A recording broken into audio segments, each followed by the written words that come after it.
2023-24 থেকে উদ্বোধন করছে, খালি পোস্টার লাগাইছে, রাস্তার কাম একটা করে নাই আব্দুল সোবান সরকার, জসিম আলী সরকার। আর রাস্তার বিতন্ত যা আছে, রাস্তা রাইজে যদি কোনো কাম করে মানে হেডেক দিবে যায়, রাইজে গুন্ডে বাহিনী পাঠাই দেয় আব্দুল সোবান সরকার, জসিম সরকার। এই কারণে আমার রাস্তা হওয়া নাই, যে বিতন্ত কারণত পয়সা লুটপাট করে খাইছে, কাম একটা করা নেই। তার বিধিক ব্যবস্থা করিব লাগে সেই মানে মুখ্যমন্ত্রী হেমন্ত ডাঙরিয়া আরো বেশি।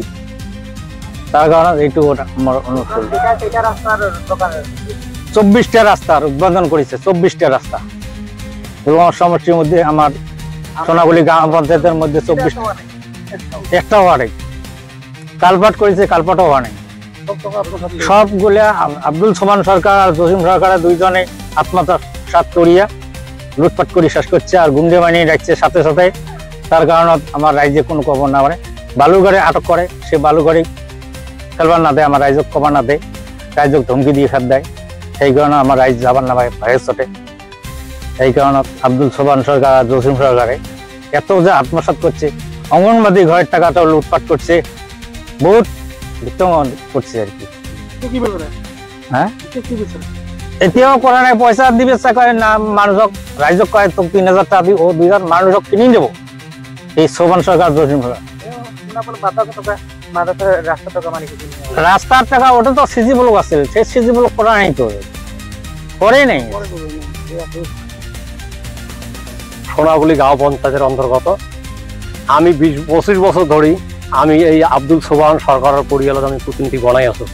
তার দেউতে ওয়ার্ড মেম্বার আছিল, তার ভৈনীকে কেতনকার জিবি প্রেসিডেন্ট আছিল, তার ভতিজা জিবি প্রেসিডেন্ট আছিল, সোবানক বিধায়ক বনাইছো গোলগঞ্জ সমষ্টির। তার পিছত কেতনকার তার ভতিজা জসিম সরকারক কেতনকার জিলা পরিষদ সদস্য বনা হয়েছে। কিন্তু এহতে যিগিলা কাম কৰিছে, এহতর মানে কোনো কামত বাধা দিবলৈ গেলে এহতে মানুহ পঠাই দিয়ে, তাতে মানুহ ধমক মারে। এহতে কাম করা নাই। আমার ইয়াত এখনো ওই যে আরসিসি কালপাট এহতে যে করেছে, এখনো কালপাট আপনার চাপ ক'ত আছে? এই আপনার সন্মুখতে এখন আছে কালপাট করে, এনে ঢোল ফেলাই তাতে উপরত কেইটামান মাটি পেলাই দি থুইছে। কাজে ইয়ার উচিত তদন্ত হব লাগে। আমি মুখ্যমন্ত্রী মহোদয়ক আবেদন করেছো, ডিসি মহোদয়ক আবেদন করেছো, ইয়ার উচিত তদন্ত হব লাগে, উচিত বিহিত ব্যবস্থা হব লাগে। আমার রাস্তাঘাট যিগিলা আছে এইবিলাক কাম হব লাগে। আপনার চাইছে এহতে এনেকুৱা কাম কৰি আছে, টকা উঠাই আছে। আজি 7 মাহ হৈ যায় এইটো রাস্তার কাম, সেনগ্রা বিলৰ কাম 7 মাহ হৈ যায়। এহতে কৈ আছে 210 মিটার, 210 মিটার তো 100 মিটারে কাম করা নাই। রাস্তার তাতে লেখা আছে, আমি যেটো কাগজ পাইছো, সৈয়দ মন্ডল হাউস হানিবালি, কিন্তু ইয়াত কাম হওয়া নাই। আপনার নিজে চাইছে, কিন্তু এহতে 7 মাহ আগত টকা উঠাইছে, কাম এতিয়া কিয় কৰিব লগা হৈছে? এহতে ইমান দিন কিয় কাম নকৰিল? আজি বৰষুণৰ সময় থাক, আপোনালোকে বাটত কেনেকুৱা বোকা হৈ আছে, আমি যাব পৰা নাই, ঘৰৰ পৰা ওলাব পৰা নাই। এহতে মানে কাম নকৰে। এই অলপমান কাম কৰিছে, কৰি ফেলে এহতে আৰু কাম নকৰে, কাম বন্ধ কৰিছে।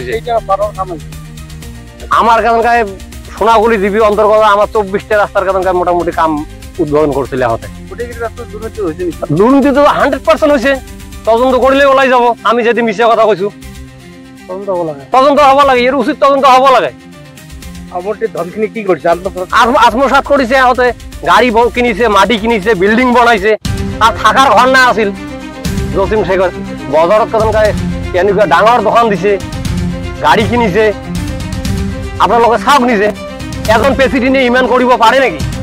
কেনেকৈ পালে টাকা, ক'ৰ পৰা আহিল?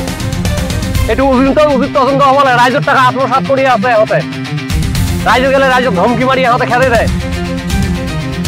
সাধারণ রাইজ তো ইমান নাজানে। কাজে ইয়ার উচিত তদন্ত হব লাগে। আমি সরকারক অনুরোধ করেছো, বিজেপি গভর্নমেন্ট আছে রানিং, কাজে কংগ্রেসের এমএলএ, কংগ্রেসের কেতনকার প্রেসিডেন্ট, কংগ্রেসের জিলা পরিষদ, কাজে উচিত তদন্ত অনতিবিলম্বে হব লাগে। আসলে এটি হয়েছে যে গাড়ি ট্রাক্টরের বাইক থেকে ধরিয়ে আমার বানাত মাদ্রাসা পর্যন্ত রাস্তাগুলি হওয়ার কথা স্যাংশন আনছে।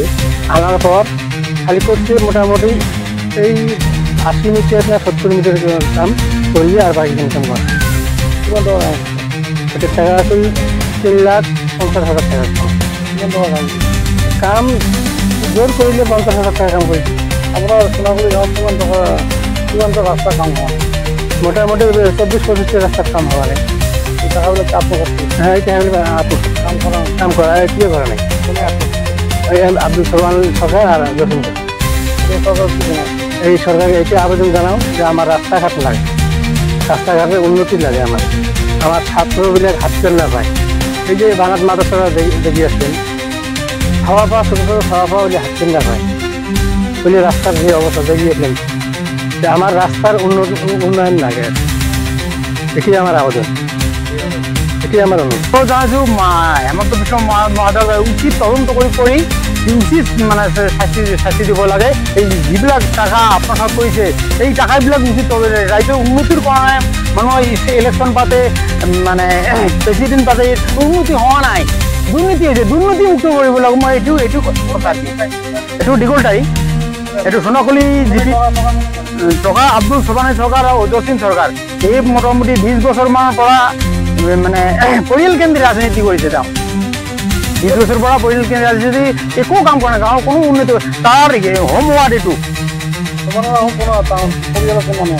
সমানৰ আগত তাৰ জসিম আছিলে, তাৰ ভতিজা গৈছিলে, তাৰ মানে ঘৈণীয়েক আছিলে বাইদেউ, তাৰ দেউতা আছিলে ৱাৰ্ড মেম্বাৰ আছিলে। মানে 20 বছৰমান হ'ল কোনো উন্নয়ন হোৱা নাই, কোনো উন্নয়ন নাই। তাৰ ওচৰে পাজৰে কোনো ৰাস্তা ঘাট একো হোৱা নাই। 100 টাকা এটা ঘৰৰ নামত 5,000 টাকা